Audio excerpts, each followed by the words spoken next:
Hi friends, welcome to Thanneer Raju YouTube channel. ఈరోజైతే మనం వచ్చేసి అష్టాదశ శక్తిపీఠాల్లో 5వ శక్తిపీఠమైన అలంపూర్ జోగులాంబ టెంపుల్ గురించి అయితే పూర్తి వివరాలు తెలుసుకుందాం. ఈ టెంపుల్‌కి సంబంధించిన చరిత్ర చూసినట్టయితే సతీదేవికి చెందిన పై పల్ల వరుస అయితే పడిపోయిన శక్తిపీఠంగా అయితే ఈ జోగులాంబ దేవాలయాన్ని అయితే చెప్తారు. ఇప్పుడైతే మనం చూస్తున్నదైతే వచ్చేసి మెయిన్ టెంపుల్ అనమాట అమ్మవారిది. ఇదైతే వచ్చేసి మనకి ధ్వజస్తంభం. మెయిన్ ఆలయం అయితే ఇదేననమాట మనకైతే చూస్తున్నారు గదా మనకి. ఇప్పుడు మనం టెంపుల్ లోపలైతే ఉన్నాం. ఇదైతే వచ్చేసి ప్రధాన గోపురం అన్నమాట. మనమైతే లోపల పక్క నుంచయితే చూపిస్తున్నాను మీకు. ఈ పక్కన కనిపించే క్యూ లైన్ అయితే వచ్చేసి దర్శనానికి వెళ్ళేదనమాట మనకి. మొత్తం మనం దర్శనానికైతే చాలా ఫ్రీగా అయితే ఉంది చూడొచ్చు. మేమైతే మార్నింగ్ టైమ్‌లో వచ్చాం. ఇంకా కొంచెం లేట్ అయితే భక్తులైతే వచ్చేస్తారు. ఇక్కడైతే చూడొచ్చు మహా అష్టకం అయితే ఉంది. అమ్మవారి మంత్రం అయితే ఉంటుందనమాట ఇక్కడ. అలాగే ఇదొచ్చేసి మనకి యాగశాల అనమాట. మీకు అలాగే ఇక్కడ టెంపుల్ వ్యూ గూడా మొత్తం నేను క్లియర్‌గా చూపిస్తాను. చూడొచ్చు చుట్టుపక్కలైతే మొత్తం టెంపుల్ వ్యూ అంతా. మనకి ఇక్కడ టెంపుల్ చుట్టూ ప్రదక్షిణ గూడా అయితే చేసుకోవచ్చనమాట. చాలా ఈజీగా అయితే ఉంటుంది. మీరు చూస్తున్నారు గదా! ఇదైతే టెంపుల్‌కి వెనక భాగం. ఇక్కడ ఒక చిన్న గోపురం గూడా అయితే ఉంటుంది. అదైతే మనకి క్లోజ్ చేసి అయితే ఉంటుంది. ఈ టెంపుల్‌కైతే కింద చూస్తున్నారు గదా! గ్రిల్ లాగా కనిపిస్తుంది గదా! మనకి ఈ టెంపుల్ కింద ఒక ఫ్లోర్ లాగా అయితే కనిపిస్తుంది. దాని చుట్టూ వాటర్ అయితే ఉన్నాయన్నమాట. మనకి ఎలాగంటే గోల్డెన్ టెంపుల్ ఉంటుంది గదా! అలా అయితే ఉందన్నమాట. ఇక్కడైతే మనకి ఇది కొబ్బరికాయలు కొట్టే ప్లేస్ అయితే ఇదైతే మాత్రం మనకి. మనం తెచ్చిన కొబ్బరికాయలు ఏమన్నా ఉంటే ఫస్ట్ దర్శనం చేసుకోవాలి మనం. దర్శనం చేసుకొని వచ్చేటప్పుడైతేనే కొట్టడానికి అవకాశం ఉంటుందన్నమాట ఇక్కడ. ఎందుకంటే వెళ్ళే దారిలో పెట్టాడు. అమ్మవారినైతే దర్శనం చేసుకోవచ్చు. మీరైతే చూడొచ్చు. మాక్సిమం అయితే అమ్మవారిని తీయటానికి ప్రయత్నం చేశాను నేను. కాకపోతే అక్కడ ఫోటోలు, వీడియోలు తీయనీయరు. మీకోసం కొంత అయితే ట్రై చేశాను నేను. అమ్మవారినైతే దర్శనం చేసుకోండి. అలాగే మనం అమ్మవారిని దర్శనం చేసుకున్న తర్వాత ఇటు పక్కకైతే వచ్చేస్తే మనకిక్కడ నవబ్రహ్మ దేవాలయాలైతే ఉంటాయన్నమాట. అప్పట్లో కొంతమంది సుల్తానులైతే ఈ ఆలయాన్ని ధ్వంసం చేయడానికి ప్రయత్నం అయితే చేశారు. ఆ ధ్వంసం అయిపోయిన శిథిలాలు కూడా ఇప్పటికీ అలాగే ఉన్నాయి. అయైతే మనకు కనిపిస్తున్నాయి చూడొచ్చనమాట. ఈ దాడిలో దేవాలయం బాగా దెబ్బతినడంతోటి జోగులాంబ అమ్మవారు, ఆమె శక్తి రూపాలైన చండీ ముండీలను సమీపంలో ఉన్న నవబ్రహ్మ దేవాలయాల్లో ఒక్కటైన బాలబ్రహ్మ దేవాలయాల్లో అయితే దాసిపెట్టారు మనకి. ఎందుకంటే ఈ వీళ్ళ నుంచి రక్షించడానికనమాట. అప్పటినుంచి గూడా మనకి 2005 వరకు అమ్మవారు అక్కడే మనకి దర్శనమైతే ఇచ్చేవాళ్ళనమాట. ఏది? ఆ బాలబ్రహ్మ దేవాలయంలోనైతే ఉండేవాళ్ళనమాట. 2005లో జోగులాంబ దేవాలయాన్ని పునర్నిర్మించిన తర్వాత మళ్ళీ ఆ విగ్రహాన్నయితే పునఃప్రతిష్ఠించారు. ఇందాక మనం చూసాం గదా! అదనమాట. మీరైతే చూడొచ్చు. అష్టాదశ శక్తిపీఠాల్లో ఒక్కటైన ఈ దేవాలయం తుంగభద్ర, కృష్ణా నది సంగమించే ప్రదేశానికి దగ్గరలో అయితే ఉంటుందనమాట. ఇప్పుడు మనం చూస్తున్నయయితే వచ్చేసి మొత్తం అన్నీ నవబ్రహ్మ దేవాలయాలు. మీరైతే చూడొచ్చు మొత్తం అయితే కనిపిస్తాయి మీకు క్లియర్‌గా. ఈ దేవాలయం అయితే దక్షిణ కాశీ అని కూడా పిలుస్తారు మనకి. అలా పిలవడానికి కారణం ఏంటంటే, మనకి కాశీలో ఉన్న టెంపుల్‌కి, ఈ టెంపుల్‌కైతే సిమిలర్‌గా చాలా అయితే సేమ్ ఉంటాయంట. స్నాన ఘట్టాలు గాని అలా మొత్తం అయితే. అలాగే కాకుండా మీరు పైన గమనిస్తే నాగబంధం. ఎందుకంటే ఇక్కడ మనకి దగ్గరలో కనిపించే ఏకైక టెంపుల్ అనమాట ఇది. నాగబంధం ఉన్న టెంపుల్ అనమాట ఇది. ఆ నాగబంధం ఉంది కాబట్టే పూర్తిగా శిథిలమైపోకుండా మనకి టెంపుల్ అయితే శత్రువుల నుంచి రక్షింపబడిందనమాట. మీకు తెలిసే ఉంటుంది కదా! నాగబంధం అంటే ఎలా ఉంటుంది ఏంటనేదైతే. శివలింగం గూడా చూడొచ్చు ఎంత పెద్దగా అయితే ఉంటుందో. అలాగే శ్రీశైలం టెంపుల్ ఉంది గదా! శ్రీశైలం టెంపుల్‌కైతే ఇది పశ్చిమ ద్వారంగా అయితే పిలుస్తారు. శ్రీశైలానికి మొత్తం 4 ద్వారాలుంటాయి. 4 ద్వారాల్లో ఇదైతే పశ్చిమ ద్వారం అని పిలుస్తారు. అంటే పడమర ద్వారం అనమాట ఇదైతే వచ్చేసి. అలాగే ఇగ మనం నవబ్రహ్మ దేవాలయాలైతే మొత్తం ఎన్నున్నాయో చూద్దాం. అలాగే దర్శనం అయితే చేసుకుందాం. ఈ నవబ్రహ్మ దేవాలయాలైతే 7వ శతాబ్దానికి చెందిన నవబ్రహ్మ అని పిలువబడే మొత్తం 9 దేవాలయాలు. నవబ్రహ్మ ఆలయాలొచ్చేసి తారక బ్రహ్మ, స్వర్గ బ్రహ్మ, పద్మ బ్రహ్మ, బాలబ్రహ్మ, గరుడ బ్రహ్మ, కుమార బ్రహ్మ, ఆర్క బ్రహ్మ, వీరబ్రహ్మ, విశ్వబ్రహ్మ. ఈ ఆలయాలన్నీ తుంగభద్ర నదికి ఎడమ ఒడ్డున ఉన్న ప్రాంగణంలో అయితే ఉంటాయన్నమాట. మీరైతే చూస్తున్నారు గదా! ఆ విజువల్ అయితే ఎంత బావుంటదంటే మొత్తం టెంపుల్స్ అన్నీ మనకి చాలా అద్భుతంగా అయితే అనిపిస్తాయన్నమాట మనకి చూస్తుంటే. వీటిలో బాలబ్రహ్మ ఆలయం ప్రధానమైన మందిరం. ఇది 72 ఈసీ సంవత్సరం నాటిది. ఇక్కడ కనిపించే శాసనాల ప్రకారం తెలుస్తుందన్నమాట అది.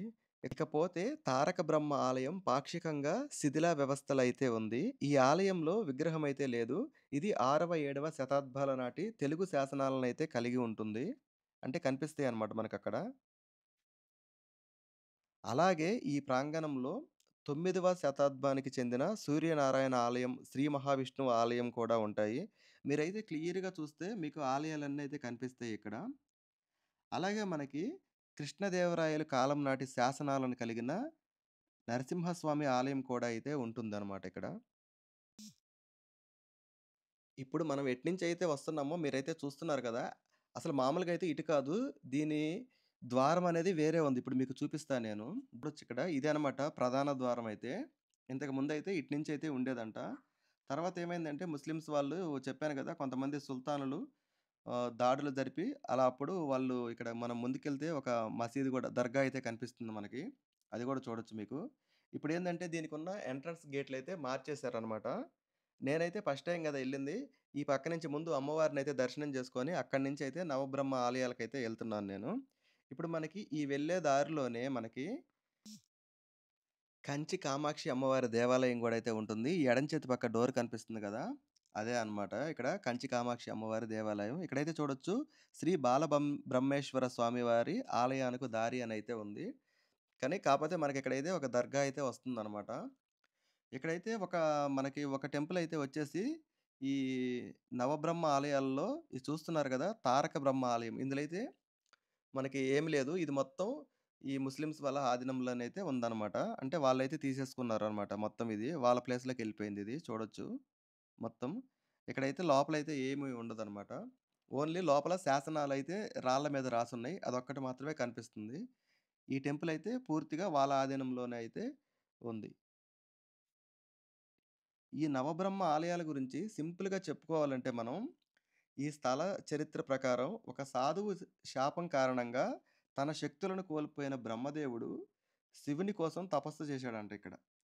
బ్రహ్మదేవుడి తపస్సుకు మెచ్చిన శివుడు 9 వేర్వేరు రూపాల్లో కనిపించాడని, ఈ విధంగా ప్రతి రూపాన్ని పూజించడానికి 9 వేరు వేరు ఆలయాలైతే ఇక్కడ ఉన్నాయనైతే చెప్తారు. బాలబ్రహ్మ ఆలయంలో ప్రధాన ఆలయంలో శివలింగం ఎద్దు పాదముద్ర ఆకారంలో అయితే కనిపిస్తుంది. మీరది గమనించాలి. అక్కడ చాలా బావుంటది. లోపలికెళ్ళి చూడండి. మిమ్మల్ని పంపిస్తారనమాట టెంపుల్‌లోకైతే. అలా ఎందుకుంటుందంటే, శివుడు కిందకి రావడం ఇష్టం లేని నందీశ్వరుడు, శివుడు ఎక్కడైతే వెలియాలి అనుకుంటాడో, ఆ ప్లేస్‌లో కాలైతే అడ్డం పెడతాడంట నందీశ్వరుడు. దానికి శివుడు దాని పక్కనే వెలుస్తాడంట. కానీ అక్కడ మాత్రం ఎద్దు పాదముద్రలోనే దర్శనమైతే ఇస్తాడు భక్తులందరికి. ఇక్కడి నుంచయితే చూడొచ్చు మనకి వెళ్ళే దారిలో చాలా శివలింగాలైతే ఉంటాయన్నమాట వాటికి. వాటి పేర్లు గూడా నేను మీకు స్క్రీన్ మీద వేయడానికి ప్రయత్నం జేస్తాను. ఎందుకంటే కొన్ని కనిపించట్లేదు. మనకి అక్కడ పేర్లనేది ఉంటే మనకి అర్థమైద్ది. అక్కడ చెప్పేవాళ్ళు లేరు. ఆ పేర్లనేది గూడా మనకి కనిపించట్లేదనమాట. దానివల్ల ఏందంటే మనకి కొన్ని ఆలయాలు ఏంటి, ఆటి పేరేంటి అనేది గూడా తెలియట్లేదు. మనం గూగుల్ మ్యాప్‌లో చూపిస్తే ఒకలాగైతే వస్తుందనమాట అది. ఇక్కడైతే చూడొచ్చు జంబుకేశ్వర లింగం అనమాట. ఇదొచ్చేసి ఇక్కడ అన్నీ చాలా లింగాలైతే ఉంటాయి. ఇదొచ్చేసి మారుతీశ్వరుడు. ఇలా మనకిక్కడైతే చిన్న చిన్న లింగాలైతే చాలా ఉంటాయి. మీరు అన్నిటిని దర్శనం జేసుకోవచ్చు. ఈ లింగాన్నయితే తప్పకుండా దర్శనం జేసుకోండి. సహస్రలింగేశ్వరుడు. తప్పకుండా దర్శనం అయితే జేసుకోండి ఇక్కడ. మిస్ అవ్వకండి. వీటినైతే చూసుకుంటా మనం అట్లా వెళ్తా ఉంటే మనకి అన్నీ వస్తా ఉంటాయన్నమాట. ఇదైతే చూడొచ్చు అసల ప్రధాన ద్వారం అనమాట ఇది. ఏది మనకి బాలబ్రహ్మేశ్వరుడి దగ్గరికి రావడానికి ప్రధాన ద్వారం అనమాట ఇదైతే వచ్చేసి మనకి. ఇటు నుంచి రావాలి మామూలుగా అయితే. కాకపోతే ఇది ఒకటే కాదు. ఇక్కడికి రావడానికి 2, 3 దారులైతే ఉంటాయనమాట. ఇప్పుడు మనం చూసింది లెఫ్ట్ సైడ్‌లో ఉంది. అలాగే ఇప్పుడు మనం వెళ్తున్నాం గదా! ఇదిగో మనకి ఎదురుగా అయితే ఒకటుంటుంది. ఇక్కడే పక్కనే మనకి రేణుకామాత టెంపుల్ గూడా ఉంటుందనమాట మనకి. ఈ బాలబ్రహ్మేశ్వర స్వామి టెంపుల్‌లోకైతే ఇప్పుడు ఇదే అనమాట కనిపిస్తుంది గదా! ఇదే లోపలికైతే వీడియోలు, ఫోటోలు తీయడానికైతే అవకాశం ఉండదు. మనం ఈ టెంపుల్ నుంచి లోపలికెళ్ళి దర్శనం చేసుకొని స్వామివారిని అటు పక్కగా టెంపుల్‌కి కుడి చేతి పక్క నుంచయితే బయటకొచ్చేస్తాం మనం. బయటికి రాగానే మనకిక్కడ ఆంజనేయ స్వామి, అలాగే వెంకటేశ్వర స్వామి, అలాగే వేణుగోపాల స్వామి వీళ్ళైతే మనకిక్కడ దర్శనమైతే ఇస్తారనమాట. అసలు చెప్పలేము. ఎందుకంటే చాలా చాలా టెంపుల్స్ అయితే ఉంటాయనమాట. 1, 2 అని కాదు మీరు. క్లియర్‌గా చూసుకుంటా ఎళ్ళాలి వరుసగా. మొత్తం చాలా టెంపుల్లయితే ఉంటాయి. మీకన్నిటిని దర్శించడానికి ఒక గంట సమయం అయితే పడుతుందనమాట. మొత్తం టెంపుల్స్ అయితే అన్నీ. అమ్మవారి దగ్గర ఎక్కువ మంది లేకపోతే గంట సమయం. ఒకవేళ అమ్మవారి దగ్గర ఎక్కువ మంది గాని ఉంటే, ఇంకా ఎక్కువ సమయం పట్టే అవకాశం అయితే ఉంటుంది. ఈ టెంపుల్స్ అయితే అన్నీ దర్శనం చేసుకున్న తర్వాత, మనకిక్కడే బయట రేణుకమ్మ తల్లి టెంపుల్ గూడా అయితే ఉంటుంది. ఆ టెంపుల్‌కి గూడా మంచి ఒక ప్రాధాన్యం అయితే ఉందనమాట. ఆ స్టోరీ గురించయితే తెలుసుకుందాం ఇప్పుడు మనం. రేణుకమ్మ తల్లి స్టోరీ ఏంటంటే, ఇక్కడ శక్తిపీఠం ఏర్పడక ముందే జమదగ్ని మహాముని, రేణుకమ్మలైతే ఇక్కడ నివాసం ఉండేవాళ్ళంట. అయితే ఒకసారి రేణుకమ్మ నీళ్ళ కొరకు చెరువుకు వెళ్ళగా అక్కడ గంధర్వులను చూసి ఒక క్షణం మనసు చెలిస్తుంది ఆమెకు. ఆమె వెంటనే ఆమె తప్పును గ్రహించి నీళ్ళు తీసుకోవడానికి ఇసుకతో కుండను చేయడానికి ప్రయత్నం చేస్తుంది. కానీ ఆ కుండ అయితే అవ్వదు. ఎంత ప్రయత్నం చేసినప్పటికీ అవ్వకపోయేసరికి నీళ్ళు తీసుకోకుండా అలాగే ఆశ్రమానికైతే వచ్చేస్తుందామ. పూజ కోసం ఇక్కడ జమదగ్ని మహాముని ఎదురు చూస్తున్నాడు గదా! వాటర్ గావాలి అని జెప్పేసి, నీళ్ళు గావాలి అని. అయితే నీళ్ళు తీసుకురాకుండా వచ్చిన రేణుకామాతను చూసిన జమదగ్ని జరిగిందేంటి అనేది తన దివ్య దృష్టితోటైతే చూస్తాడు. జరిగిన దానికి ఆగ్రహించిన జమదగ్ని ఆమె శిరస్సు ఖండించమని కొడుకులకైతే ఆదేశిస్తాడనమాట. అప్పుడు వాళ్ళెవరైతే తల్లి తల నరకడానికైతే ముందుకు రారనమాట. అప్పుడు వెంటనే జమదగ్ని పరశురాముడికైతే పిలిసి చెప్తాడనమాట ఇలా మళ్ళీ. నీ సోదరులని అలాగే నీ తల్లిని సంహరించమని చెప్తాడు. తండ్రి మాట జమదాటని పరశురాముడు వెంటనే సోదరులని అలాగే తల్లిని కూడా సంహరిస్తాడనమాట. శిరస్సు ఖండించేస్తాడు. అలా చెప్పిన మాట విన్నందుకు జమదగ్ని సంతోషించి నీకేదైనా వరం కావాలంటే కోరుకో నాయనా అని చెప్పి పరశురాముడిని అడిగినప్పుడు, నా సోదరులని, నా తల్లిని బ్రతికించమని అడుగుతాడాయన మళ్ళీ. అయితే వెంటనే సోదరుల్ని బతికిస్తాడు గానీ, తల్లి రేణుకామాత తల నరికినప్పుడు తల పడకూడని ప్రదేశంలో అయితే పడుతుంది. అందువల్ల అది సాధ్యపడదనమాట. అయితే అప్పుడు జమదగ్ని మహర్షి ఇలా జెప్తాడు. తలబడ్డ ప్లేస్‌లో రేణుకామాతగా పూజలందుకుంటుంది. ఆ మొండెం ఏదైతే ఉందో, ఇక్కడ ఈ ప్లేస్‌లోనే ఉందనమాట అది. భూదేవిగా పూజలైతే అందుకుంటుంది అనైతే వరమిస్తాడనమాట.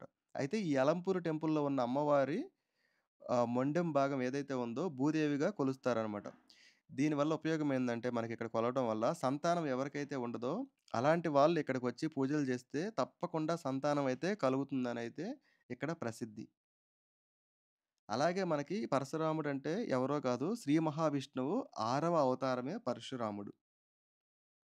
ఇప్పుడు మనం చూస్తున్నయయితే మొత్తం నవబ్రహ్మ దేవాలయాలు. మీరైతే గమనించొచ్చు. ఒక్కొక్క దిక్కడ శివలింగం ఒక్కో కలర్‌లో అయితే ఉంటుంది. మీరు గమనిస్తే మొత్తం అన్ని టెంపుల్స్ అయితే మొత్తం అంతా ఇట్లా పగలగొట్టేసి మొత్తం ఎలా ఉన్నాయో మీరైతే గమనించొచ్చు. అంటే ఎలా ఉన్నయయితే అలాగే వదిలేశారు. వాటినైతే ఏమీ చేయలేదు మళ్ళీ. ఇక్కడైతే చూడొచ్చు నందికి తల అయితే లేదు మొత్తం. ఇలా చెప్పుకుంటూ పోతే ఈ స్థల మహత్యం గాని, ఈ టెంపుల్ మహత్యం గాని చాలా అయితే ఉంటుంది. మనకిక్కడ శాసనాలు గూడా కనిపిస్తాయన్నమాట. మొత్తం ఇక్కడ ఈ చుట్టుపక్కల దొరికినయన్నీ అయితే ఇక్కడే పెట్టారు. ఇక్కడ ఒక మ్యూజియం గూడా ఉంది. నేనైతే వెళ్ళలేదు నాకు టైం లేక. ఆ మ్యూజియంలో గూడా మనకి ఇక్కడ దొరికిన వస్తువులు అలాగే మనకి ఈ శాసనాల రాసిన బండలు మొత్తం అన్నీ అయితే భద్రపరిచున్నారు. వీలైనప్పుడు మీరు వచ్చినప్పుడు మొత్తం అయితే క్లియర్‌గా చూడండి. చాలా బాగా అయితే ఉంటుంది మీకు. ఈ టెంపుల్‌కి రావడం నాకైతే చాలా ఆనందంగా అయితే ఉంది. ఎందుకంటే నేను మొన్ననే ఒక వీడియో పెట్టాను గదా! శక్తిపీఠాల గురించి. 18 శక్తిపీఠాల్లో రెండవ శక్తిపీఠమైన కంచి కామాక్షి అమ్మవారినైతే దర్శనం చేసుకున్నా నేను. ఆ తర్వాత మళ్ళీ వెంటనే నాకైతే ఈ 5వ శక్తిపీఠమైన అలంపూర్ జోగులాంబని దర్శించుకునే అవకాశం అయితే కలిగింది. అలాగే 18 శక్తిపీఠాల దర్శనం కలగాలనైతే నేనైతే కోరుకుంటున్నాను. ఆ అమ్మవారి దయుంటే తప్పకుండా అన్నీ కంప్లీట్ చేస్తాను. ఈ శక్తిపీఠాన్ని దర్శనం జేసుకోవడానికొచ్చిన ప్రతి ఒక్కరు ఇక్కడ దగ్గరలో ఉన్న మరొక 2 టెంపుల్స్ అయితే తప్పకుండా దర్శనమైతే చేసుకోండి. మొదటిదొచ్చేసి సంగమేశ్వర టెంపులు. అలాగే అక్కడి నుంచి కొంచెం ముందుకెళ్తే మనకి పాప వినాశిని టెంపుల్స్ అయితే ఉంటాయన్నమాట. అక్కడ మనకి శ్మశాన నారాయణుడని ఉంటాడనమాట. అతనేందంటే అక్కడ మనం దర్శించుకోవడం వల్ల మన పితృకర్మలు ఏవైతే ఉన్నాయో అవన్నీ తొలగిపోతాయంట అక్కడ. అలాగే మనకి అక్కడ ప్రత్యేకించి మన పితృకర్మలకు ఏవైతే ఉన్నాయో వాటి కోసమైతే పూజలైతే చేస్తున్నారు. మీకు అలాంటియి ఏమైనా ఉన్నాయి అనిపిస్తే మాత్రం తప్పకుండా అక్కడైతే చేయించుకోండి. ఎందుకంటే మనకి ఇలా పితృకర్మలు పోయేదానికి చేసే టెంపుల్స్ అనేది మనకి రెండే 2 ఉన్నాయి. ఒకటి కాశీలో, రెండోది ఇక్కడనమాట. ఈ 2 చోట్ల చేసినప్పుడు మాత్రమే వాటికి ప్రతిఫలం అనేది మనం పొందగలుగుతాం. ఇంకా వేరే టెంపుల్స్‌లో ఎక్కడ చేసినా సరే మీకు అంతగా అయితే ఉండదనమాట. గుర్తుపెట్టుకోండి. తప్పకుండా వీటినైతే చేయించుకోవడానికి ట్రై చేయండి మీకు అవసరం ఉంటే. ఓకే ఫ్రెండ్స్ మరి మన వీడియో గాని నచ్చినట్టయితే లైక్ చేయండి, షేర్ చేయండి. మన ఛానెల్‌ని సబ్స్క్రైబ్ చేసుకోండి. నాకు తెలిసిన కాడికైతే ఇన్ఫర్మేషన్ అయితే షేర్ చేస్తున్నాను ఫ్రెండ్స్. ఎందుకంటే పూర్తిగా తెలియాలంటే మాత్రం అది అందరితోటైతే అయ్యే పని కాదు. నాకు తెలిసిన కాడికైతే చెప్తున్నాను. ఇక్కడైతే చూడొచ్చు నాగకన్యల కొలననమాట అదైతే వచ్చేసి. ఇదైతే వచ్చేసి ఇందాక రేణుకామాత టెంపుల్ అని చెప్పాను గదా! అదైతే ఇక్కడే ఉంటుందనమాట. ఇది ఆలయానికి ఫ్రంట్ సైడ్ అనమాట ఇది. ఇక్కడ ఒక గోశాల గూడా ఉంటుంది మనకి. ఇక్కడ ఇటు రావాలంటే ఏందంటే ఇప్పుడు ఒక కమాన్ అయితే రెడీ చేస్తున్నారు. అది కంప్లీట్ అయిపోతే మనకి వెహికల్స్ ఇక్కడి దాకా వచ్చే అవకాశం అయితే ఉంటుంది. ఇప్పుడైతే రానివ్వరు. ఎందుకంటే అది కన్‌స్ట్రక్షన్‌లో ఉందనమాట ఆ కమాన్ అయితే. ఇక్కడ ఈ రేకుల దగ్గర అయితే చూస్తున్నారు గదా!